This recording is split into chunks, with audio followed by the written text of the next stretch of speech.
The conflict over critical race theory in schools could be the defining battle that brings regular people into the culture war and turns the tide for the better. Meaning, those who believe in individual liberties could defeat the woke cult should they have sufficient support from regular people who are finally waking up and realizing that this cult ideology is infecting our schools and our children.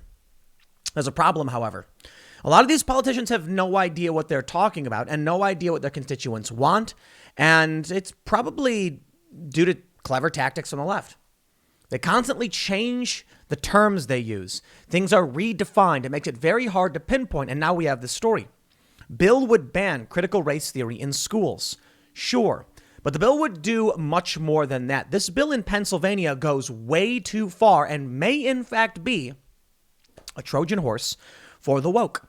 Now, I don't think the Republicans in Pennsylvania have drafted this bill saying, yeah, we'll trick Republicans into supporting wokeness. I think what actually happened is they were like, we have no idea what people are mad about, so we're going to go over the top and ban people from schools. And that's not the right move to make. There is a nuance in discussion about identity. When it comes to race and gender and sex, it's not so cut and dry as to just say you can or can't talk about something. It's about the application of ideology. And the difficulty that we are having is that while it's very easy to define a separation between church and state, it's really difficult when you're dealing with a new religion that isn't defined by a church and is mainstream. Many people would argue critical race theory is academic. Well, no, it's ideological. It's basically religious at this point. You have authors who write what's effectively doctrine, and it's not founded in science, but conjecture. How do we separate state from ideology? That's almost impossible. Because even our religious moral frameworks, whether you're atheist or not, most people in the United States need to understand that you operate under this Judeo-Christian moral framework. You can reject the religious teaching, but you look at the Bill of Rights, the Fifth Amendment. I've talked in great detail about this. It is rooted in ideas from the Bible. You follow the trail. You go Fifth Amendment, Blackstone's formulation, story of Sodom and Gomorrah, etc. Not saying that the Bible is perfect or that we should be having moral religious teachings in government. Not at all. We can clearly divide when we think some things are faith-based and when some things should be neutral and fair to all parties so that people are free to practice their religion or engage in ideological practices. When it comes to critical race theory, though, we don't know where that line is. The United States is a classically liberal country for the most part, but it's become increasingly more authoritarian and socially liberal. We're now looking at a new religion that is critical race theory, intersectionality, whatever you want to call it, but they don't call it a religion. And so they are actually indoctrinating people as to these ideas, it is the application of critical race theory in these schools and in these curriculums. It's very, very different from just telling someone what it is.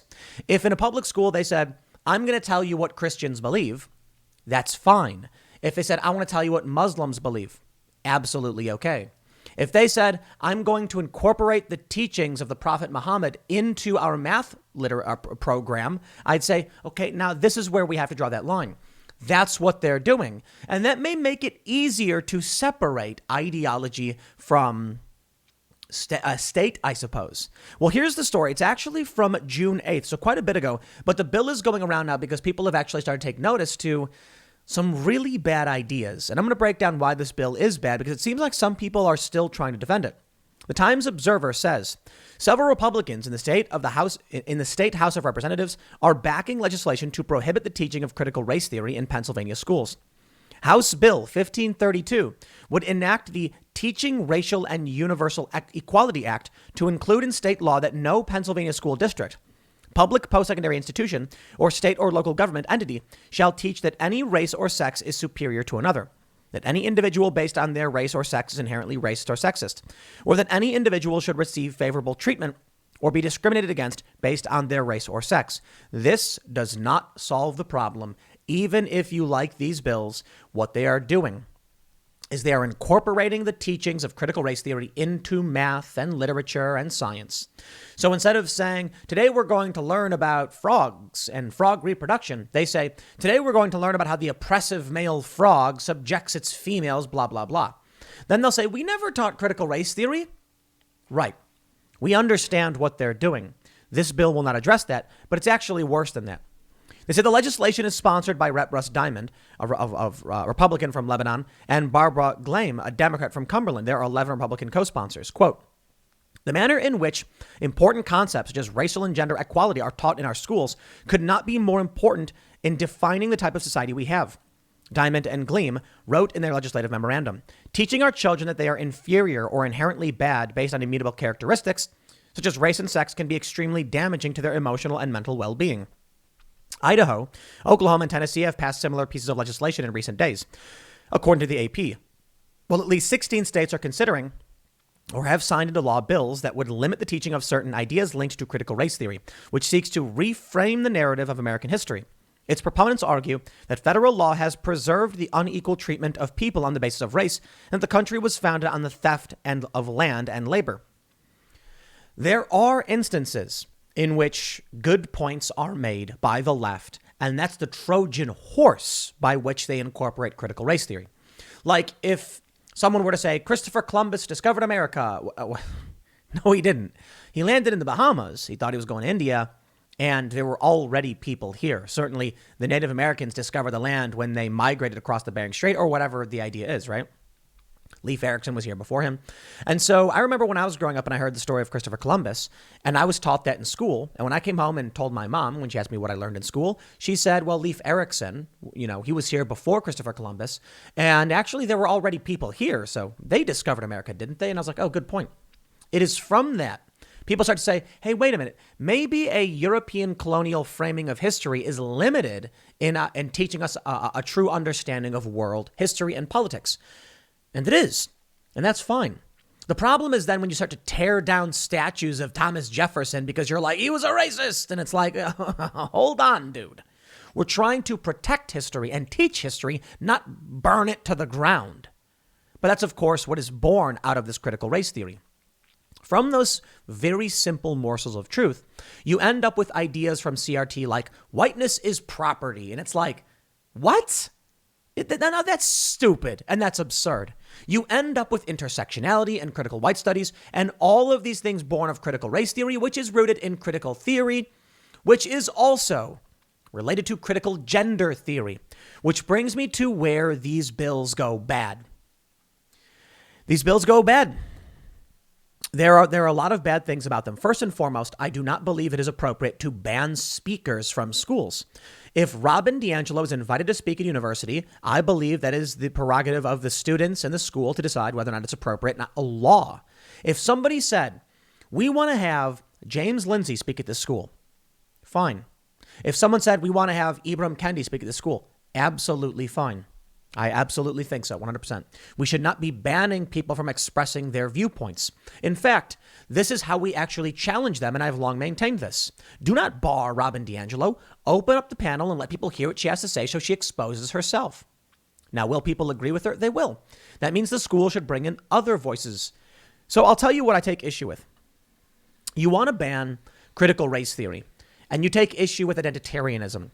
But banning these ideas outright just results in ideas being suppressed and people being unable to actually have real conversations, challenge these ideas, and shut them down because they're bad.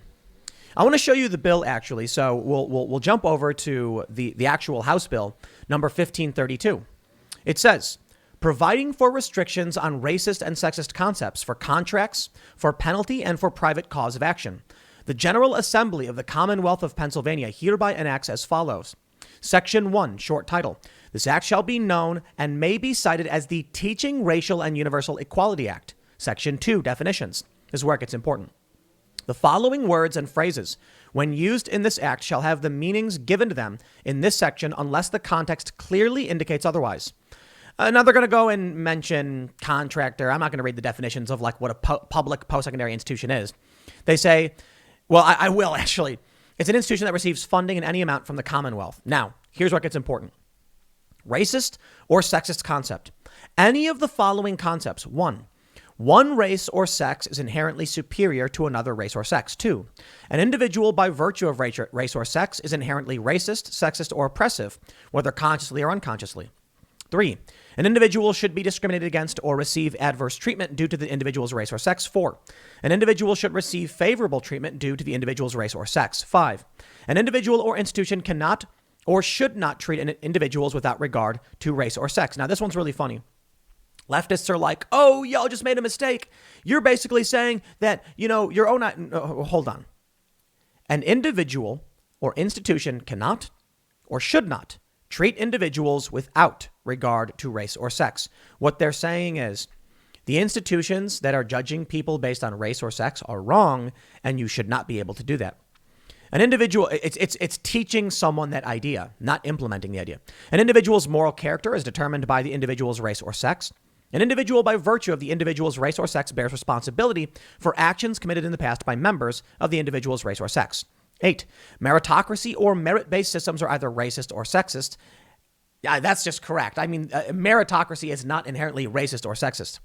9, the United States of America or the Commonwealth of Pennsylvania is fundamentally racist or sexist. School district as defined under Section 102 of the Public School Code of 1949. Okay, so we get it. Here's what they say. Let's see. I'll just keep reading. Communications and actions by public entities. A, general rule. No communication by a Commonwealth, county, or municipal agency, school district, or public post-secondary institution, or an official representative shall adopt, express, or promote any racist or sexist concepts. Penalty prohibited. No employee, contractor, staff member, or student in a Commonwealth, county, or municipal agency, school district, or public post-secondary institution shall face a penalty or adverse treatment due to a refusal to support, believe, endorse, embrace, confess, act upon, or otherwise assent to a racist or sexist concept. Use of funds prohibited. No Commonwealth, county, or agency, etc., shall use any funds to express, publish, advertise, or promote any racist or sexist concept. Educational instruction at schools and public post-secondary institutions receiving public funds. The following shall apply. No instructor, teacher, or professor at a public school district or public post-secondary institution shall teach, advocate, or encourage the adoption of a racist or sexist concept while instructing students, or penalize the treatment of, you get the point, right? You cannot host, pay, or provide a venue for a speaker who espouses, advocates, or promotes any racist or sexist concept, or require a student to read, view, or listen to a book, video, digital presentation, learning. You get the point. No, that's wrong. Let's approach this from the left perspective. What if the school said, we want you to watch a documentary about Hitler so you can understand his ideology, and we'll discuss why it was bad? Should they be barred from teaching that? Of course not. What if, I guess, theoretically, they're arguing that the person shouldn't advocate for those views. But it says required to read, view, or listen to a book, article, or presentation that espouses, advocates, or promotes a racist or sexist concept. Well, what if they wanted you to read Mein Kampf or Karl Marx or some, who was also racist? What if they want you to read that? They're not saying believe it. They're saying learn about it. You can. Now, here's where it gets bad. Let's just be honest and real about this, okay? There are differences between races and sexes. Absolutely. Now, superiority is an interesting term, but ultimately I think this goes too far. Think about what this would ultimately ban. Now, you want to have a conversation about the differences between races? By all means, we absolutely should. If you want to assert that makes something better or worse, well, that's a different story. If you go to Southeast Asia, you'll find the average height of an individual is lower than that of, say, Nordic countries. This does not mean any one group is better than the other. But what if you then wanted to say that due to that, on average, one group might actually be superior in the game of basketball? This is where things start getting tricky. Absolutely. Because we can certainly see that in the NBA, for instance, there is disproportionately black. Now, I'm not going to sit here and tell you why, but there are absolutely averages across different racial categories. You can, by all means, you can say that racial groups are a social construct or whatever. That's fine. Just because someone is Asian doesn't mean they'll always be short, but there are averages by region. And then you can say, okay, it's not about their race, it's about where they live in the region and all that. Okay, fine. The point is, how do you even have that conversation if the conversation is banned? Now let's talk about sex. What if someone at a school said that, due to prenatal testosterone, when it comes to weightlifting, men are superior to women? I'm not asserting it to be the case. I'm saying, what if someone were to say that? That would be banned. which basically means this could actually function as very beneficial to people who believe in critical race theory and critical gender theory.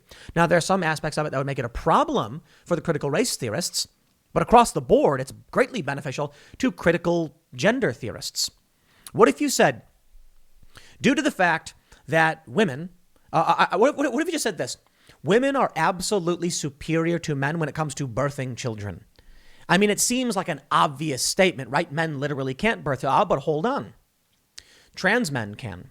And then you have a whole discussion about trans men being men, etc. Limiting the discussions on these things is wrong. Not only that, let's just take a broad step back. What does race and, you're going to get arguments on the semantics of race and sex and racist and sexist and what it really means. Now, of course, they define racist and sexist concepts as being specifically of these 9 categories. But you cannot, let's just go through some again. So that's my addressing point 1. An individual by virtue of race or sex is inherently racist, sexist, or oppressive. I agree with that, right? You shouldn't be espousing that. You shouldn't be teaching it. But why shouldn't someone who believes that be allowed to go to a university for a debate? Let's say you were like, I want James Lindsay to debate Robin DiAngelo. Sorry, Pennsylvania law makes that illegal. I don't agree with that. I believe in free speech, even for really bad people. And we challenge those bad people with ideas. Limiting any ideas doesn't make those ideas go away. It just shuffles them under the rug where they fester and grow in the corner. And then it just gets worse. Now, I understand the intent and I can respect the fight. But we better make sure we get this right. Otherwise, we are just banning free speech and shutting down legitimate academic inquiry. I do not care if a white nationalist wants to debate a critical race theorist. I do not care if a university wants to pay them. That's their choice. Allow the open debate in a public forum. That's what it's for. But to outright ban ideas, we've been complaining about this the whole time. When the schools shut down right-wing personalities like Ann Coulter or Ben Shapiro and threaten them because the left says they're racist, we should not be allowing that exact same thing. And I think, honestly, if you were to talk to a conservative, they would probably tell you, even some liberals will tell you, that absolutely there are differences based on races and the left can have an argument about it. By all means. How many conservative speakers would say something that would be considered a statement of superiority? Let me put it this way. When it comes to language, you need to be very, very specific, especially when it comes to legal law. It says one race or sex is inherently superior to another race or sex. Does that mean that you literally can't say the word superior? What if you don't say? What if you say that, some people are shorter, some people are taller? Well, you're implying superiority because we know that tall people have privilege, blah, blah, blah, blah, blah. This will open up the door for a bunch of lawsuits. It will be used to get tons of speakers banned. It will be used to get far right and far left and even some classically liberal. Listen, how about this? How about Charles Murray and the bell curve? What if he said we did scientific research that found X? No, you cannot show that. What if someone did a study where they said, here's women playing volleyball, here's men playing volleyball? Sorry, you can't show that because this math shows that men perform better in these areas. There was a study I've shown about grip strength that found that the strongest woman in terms of grip strength is about as strong as the average male when it comes to grip strength. Would you be able to host a scientist showing those findings? Probably not. The solution to bad speech is more speech. But it's not just here. We also have perhaps some better moves over at timcast.com. Cassandra Fairbanks writes, Senator Ted Cruz introduces bill to block federal funding for critical race theory training. Now, this might make a bit more sense. It's one thing to say we're going to ban speakers who espouse certain ideas. It's another thing to say that we are literally having trainings on this ideology. Now, that doesn't make sense.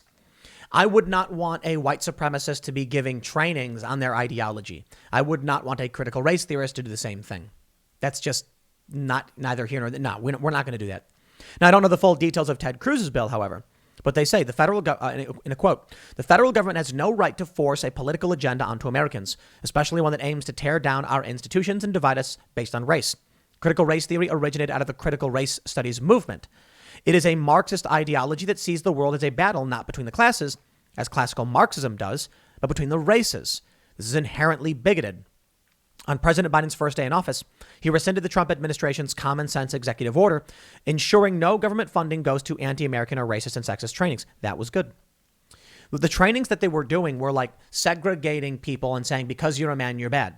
Because you're white, you're bad. That's not okay.